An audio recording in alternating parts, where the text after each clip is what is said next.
Good evening and welcome to the League of Women Voters Presents. I'm Jim Robertson, and our topic tonight is EEZ, potential benefits and potential cost to Columbia. Thanks for joining us, and my guests are Dr. Judith Stallmann, an economist at the University of Missouri. Mike Brooks is the Executive Director of REDI, Regional Economic Development, Inc. And Dan Cullimore is a spokesman and on the board of CiViC, Citizens Involved and Invested in Columbia.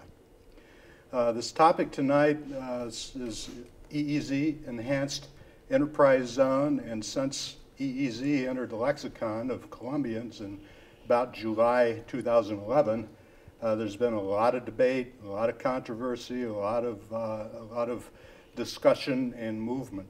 We're going to try tonight to provide some light on the subject, and hopefully we'll all come away with a little better understanding of just what's involved and what's at stake. I'm going to ask Dr. Stallmann to start and kind of give us a briefing on what is EEZ and what does it mean. Okay, state enterprise zones started about 1981, and they spread rapidly in about a decade. About 40 states had enterprise zones, often under various names. Arkansas and Kansas and South Carolina took it one step further and made their entire states enterprise zones. In Missouri, we have the enterprise zone and we have the enhanced enterprise zone. The enterprise zone is being phased out, and the enhanced enterprise zone will be the one that is being used. There's not a lot of major differences between them, but there are some. Now, the original idea behind an enterprise zone was that you wanted to increase business investment in particular areas because these were high poverty areas, high unemployment areas, or because the private and public infrastructure was deteriorating. And the first zones were in urban areas. And the idea was that there were high unemployment, high poverty in these zones because the people didn't have access to transportation to their jobs.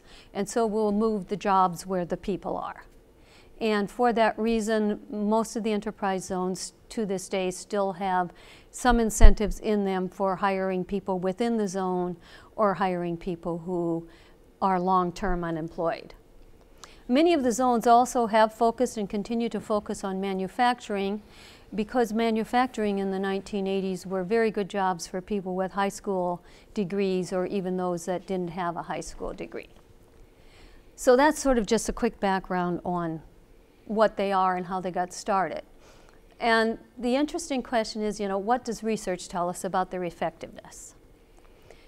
And the early research showed some positive results, but later research, when methods and data have been improved, generally show very few discernible impacts. And that's not to say there aren't some successes. And so it's also interesting to look at what research tells us when there have been successes. And so I'd like to do 4 things real quick there. One is, it seems that states that have limited the number of zones have more success from their zones than states that have lots of zones. And that may be because when you have a limited number, they're unique, and so they can have a unique impact. Second, zones that show gains in employment and gains in jobs to the residents of the zones tend to have provided higher incentives to jobs, that is, as a percentage of labor costs, than to capital investment. And they've also provided job training and strong citizen development in the zone. Third, the zones appear to be most successful early on. And so that would suggest that what you might do is only give incentives to firms who move into the zones within the first 5 to 6 years, and then cut it off. And the final one is that larger incentives don't necessarily mean that you have higher gains, but that in fact incentives that are very focused on specific issues within the zone seem to lead to more success. Thank you. Mike Brooks, I know that you are interested in adding the EEZ to your portfolio of incentives. I also know that there are a lot of EEZs in Missouri, 119. Tell us why we should be in favor of EEZ. For us, for REDI and what we are trying to do, it's about the ability to create or generate jobs. You know, the challenge that we have had in our community over the last 10 years is the national impact of the loss of manufacturing jobs has really hit us hard. In fact, the number of manufacturing jobs from 2001 through 2010, we've lost 40% of our manufacturing jobs. And they're typically good paying jobs, and they do provide jobs to people that don't have that college education. Therefore, it gives a good way for individuals to have a way to support their family. It's not just about loss of jobs, it demonstrates what's happening to us as a community. I've been using this as a guessing game, but I won't do it tonight. But the value of construction permits for industrial new construction in the period between 2002 and 2011 is 0.1% of the total that's been issued. $1.995 million from 2002 to 2011. So something's not working. Now, I'm not talking about reinvestment because unfortunately the city doesn't break out the dollars in the reinvestment area, so I can't respond to that. But new construction, 1.995 million. In 2012, if we look at what comprises our economy, 37% approximately of our earnings come from government. That's the makeup of our basic community. And government in this context includes the university and the K through 12, et cetera. So why are we looking at the EEZ? Because it does give us an ability to compete. And competition and the ability to bring jobs into a community, and what we're defining as the jobs needs to be important here. We're defining the jobs we're interested in are jobs that sell a product or they sell their service outside of our region. So we're not talking about retail jobs, we're not talking about service sector jobs that, that meet the needs of our community. We're talking about the kinds of jobs that are selling whatever it is that's manufactured to some other state or some other country, that those monies come back into our community, and through the payment of those jobs, those people go out and create secondary jobs, and that's, you know, that's our opinion. So what the Enhanced Enterprise Zone does for us locally, it gives us two state incentives, and an investment credit against investment and a payroll credit against payroll. But from a local perspective, it gives us the ability to offer tax abatement. And that's a tool that helps encourage new construction, new investment in construction. So, in kind of a wrap-up session, we're only looking at jobs that meet a certain very limited criteria. And those are jobs that are manufacturing or they do sell that sort of product or service outside the region. The advisory board has to make the decision of what jobs or what businesses actually are eligible, and that decision has not been made yet, okay? So again, in wrap up, our interest is in focusing on the development of jobs, the creation of jobs. Thank you, Mike. Dan Cullimore, you are a board member and spokesman for Columbia Involved, Citizens Involved and Invested in Columbia. This group has challenged the creation of EEZ. Tell us why. Initially, Civics Concern was the process that was used to establish the enterprise zone, the enhanced enterprise zone.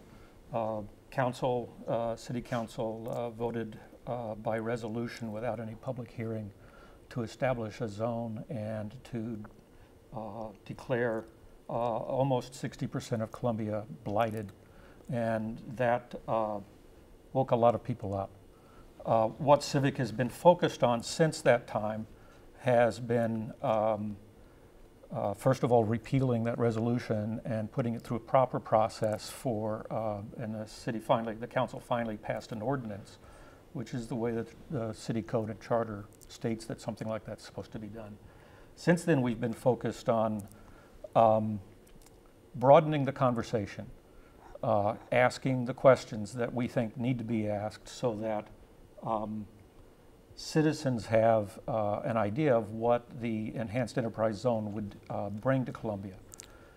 One of the really troubling aspects of the zones across the state and the way that they're administered by the Department of Economic Development was reported by former State Auditor Susan Monty in September 2010, when she said that the Department of Economic Development does not adequately verify data submitted by businesses claiming the tax credit, has not adequately monitored the businesses receiving credits, and the economic benefits reported to the legislature have been overstated.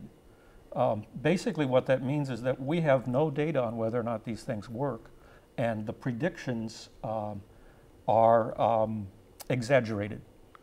So those are serious concerns that we think before we step into this and offer tax breaks to businesses, that we ought to pay attention to those concerns. Other concerns are the way that a blight is determined. That is one of the conditions for establishing a zone.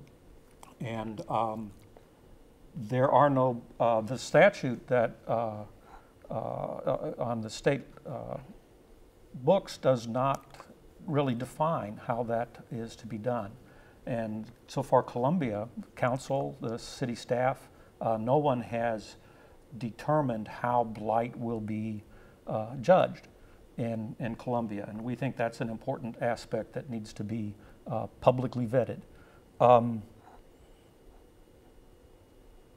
There was some early concern about whether or not a blight could be used for eminent domain purposes.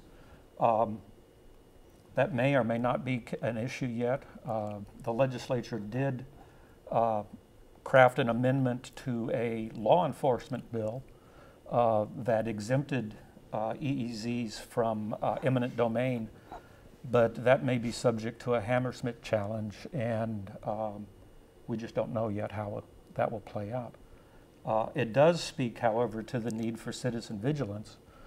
While our current city council probably isn't likely to attempt eminent domain action, other future councils might, were that to be allowed. There are provisions within the statute that created EEZs that have an impact on private property regardless of eminent domain. The statute makes clear that governing bodies are supposed to submit with their application a plan for ameliorating persons and businesses that are dislocated by action in the zone. So far, the City Council and government haven't addressed those plans. And if they're expecting the advisory board to do so, they haven't told them because they're not doing it either. These are just a few of the examples of the questions that we think need to be answered. Mm-hmm. Mike, tell us what the status of the advisory board's deliberations is right now. I know that they were reconstituted, renamed back in the spring. They've been working on the zone boundaries, the definition. Where are we with that? So the advisory board has taken to heart the topics that Dan has raised. They are interested and concerned about doing this right. So the vast majority of the discussion to date has actually been around things like how do you determine if the company is eligible for the benefits? What do you do if they claim and then don't follow up or renege, if you will, on what they suggested? How do we deal with that? And so there's been a lot of discussion. There's been a subcommittee created within the advisory board to do that due diligence and talk about that. They're talking about the types of businesses that will be eligible. It's the North American Industrial Classification System that's used to make that determination of what kinds of businesses. By statute, retail is not eligible. Restaurants and accommodation services of that nature are not eligible. Gambling establishments are not eligible. And again, as I referenced earlier, only service businesses that sell 51% of their product outside of the state of Missouri are eligible. So we're talking about a fairly small segment. Even if we said the whole net code was available, we're still talking about a pretty small section. So what they have yet to do, they have yet to discuss the actual zone boundaries. We've had some general discussions about that, but and we have, you know, as Dan I think knows, we've cut back significantly on what we had originally proposed. I mean, when we proposed that original map, it was more a question of, if we're looking at an economic development incentive program, where are there places that kind of an incentive could be valuable? So that's what created that original map. Okay, so we went through and looked at it from that standpoint. Based on the, listening to the public, if you will, we've pulled back a pretty significant portion of what was that original zone. We still have some critical areas that we think have to be included if it's going to be of any success to the points made earlier. Do the boundaries, all the areas have to be contiguous? We can do multiple zones, but within any zone, the property has to be contiguous, yes. Mm-hmm. Okay. Judith, the argument that I've heard often from Mike and others is that this establishing the zone, incenting manufacturers to locate or expand, I mean expansions of existing manufacturers are included. Absolutely. Creates money that would not, or jobs, and hence tax revenues that would not be there without the incentive. Is that a logical, legitimate argument? Why isn't that not a logical, legitimate argument in favor? The research tends to show that it doesn't work out that way. And there are several reasons why that could be true. One is you don't know for sure if the firms that locate would have located there anyway, even without the incentive. And some high percentage of them probably would have located there anyway. So you're paying them to do something that they would have done anyway. So that's one issue. A second issue is they may locate in the zone when they would have located somewhere else in the city or somewhere else quite nearby. So that, once again, there's a very little net gain there. The research also shows that you get a lot of churn of businesses moving in and out of the zone. And so if you're not careful about how you count that churn, you can be overcounting what's really happening in the zone. And as Dan pointed out, we don't have, or according to the former state auditor, we don't have good Missouri-specific research. Is that correct? That's correct. So when you refer to the research, what research are you referring to? There's a lot of research that is looked across states. One of the research studies that I did look at did include, it was done for zones that existed in the 90s, and it did include 5 zones in Missouri within that study, but they were looking across 13 different states, as I recall. And so 5 of the zones there were Missouri zones. But that's an attempt to generalize, so it's not giving you lots of specifics about any particular zone. Well, if I can respond, I had the opportunity to be involved in creating one of the earlier zones in a different state. And that zone program was significantly different than what we're dealing with here.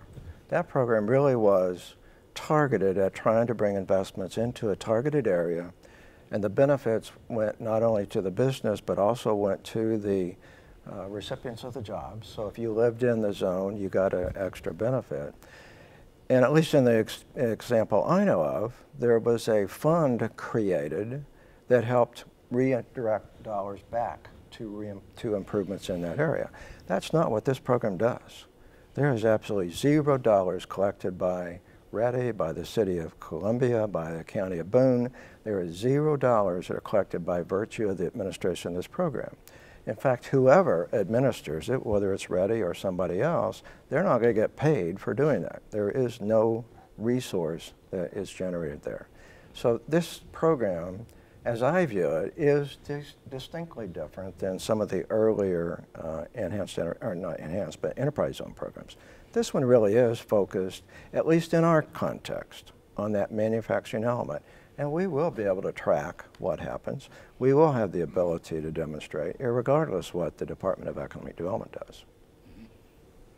Dan, you mentioned the legislation that passed the General Assembly this spring, and it, by virtue of the governor pocketing it, it became law.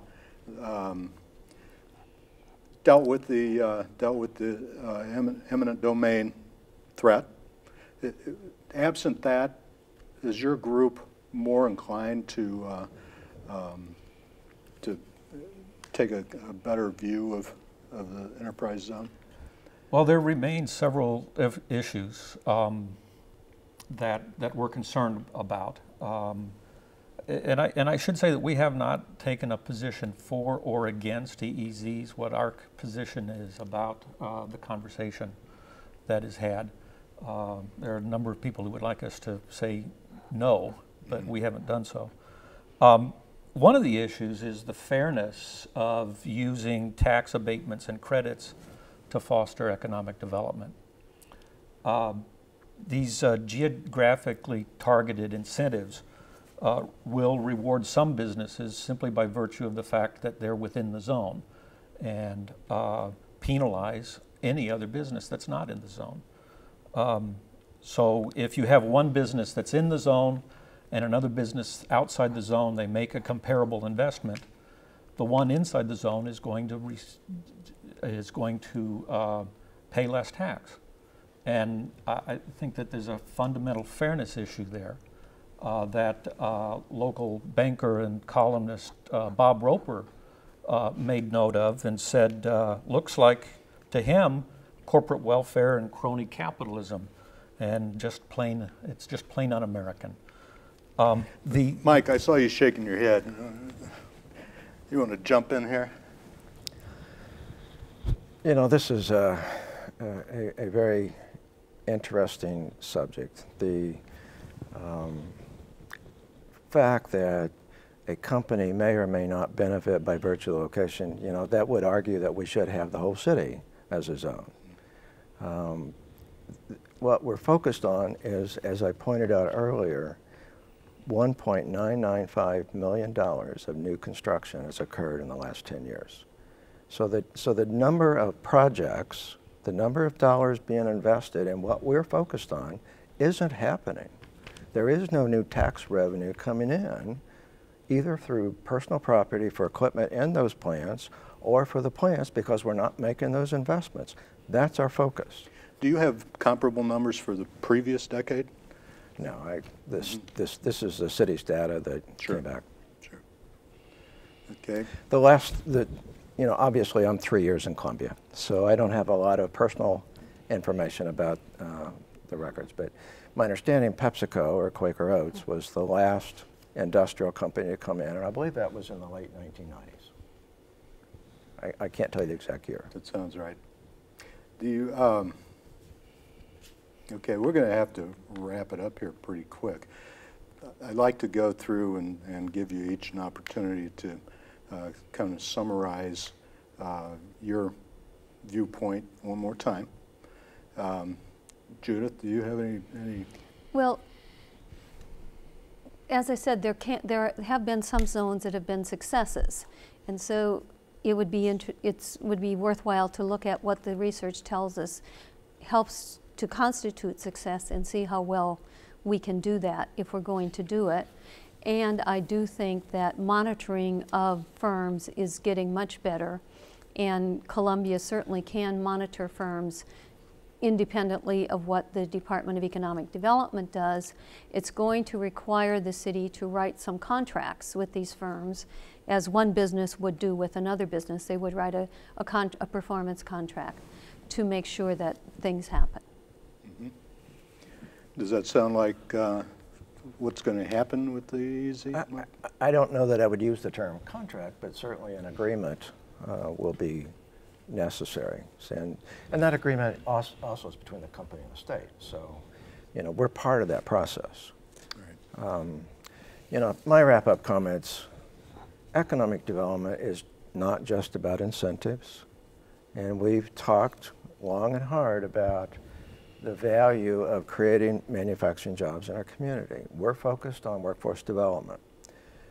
You may be or may not be aware, we just got a CDBG grant to focus on trying to do a skills enhancement for people that need that kind of training to get jobs, to focus on IT skills, because we know there's a demand in our community for that.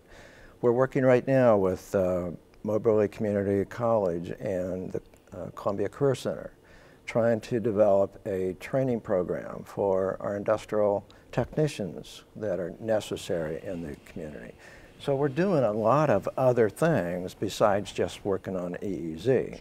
Unfortunately, it's taken a lot of our time that we don't have to devote to things like entrepreneurship. And how do we got 1,400 square feet of space in our downtown office that we're going to focus on building more entrepreneurial businesses.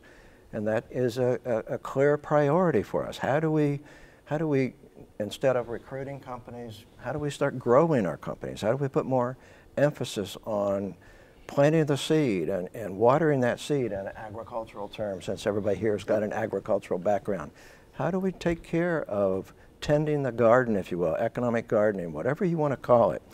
That is a major focus, but we can't put all of our eggs in one basket. We need to be branched out and looking at different ways to accomplish economic development. Dan Cullimore, you get the last word again. I think probably the real crucial thing is the tax abatement and tax credit issue for us to look at. Whatever taxes would be generated in the zone are going to be abated by a minimum of 50%, and it could be as much as 100% of local property taxes. On top of that, businesses that are within the zone can qualify for state tax credits. We don't have a problem, I think, budgeting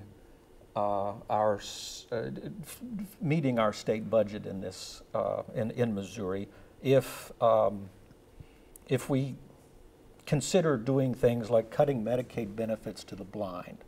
Now, the legislature didn't really do that, but they sure considered it.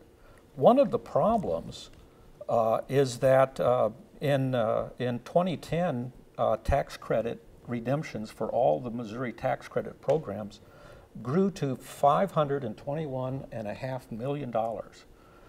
Perhaps if we still had some of that money in our coffers, we could have balanced the budget without threatening the blind. Thank you. Thank each of you, Judith Stallmann, Mike Brooks, and Dan Cullimore. Very interesting discussion. I'm sure this won't be the last of it, but I'm sure we will, as Columbians always do, we get to the bottom of it eventually. And thank you for joining us tonight. Hope you learned something. I'm Jim Robertson. Good night.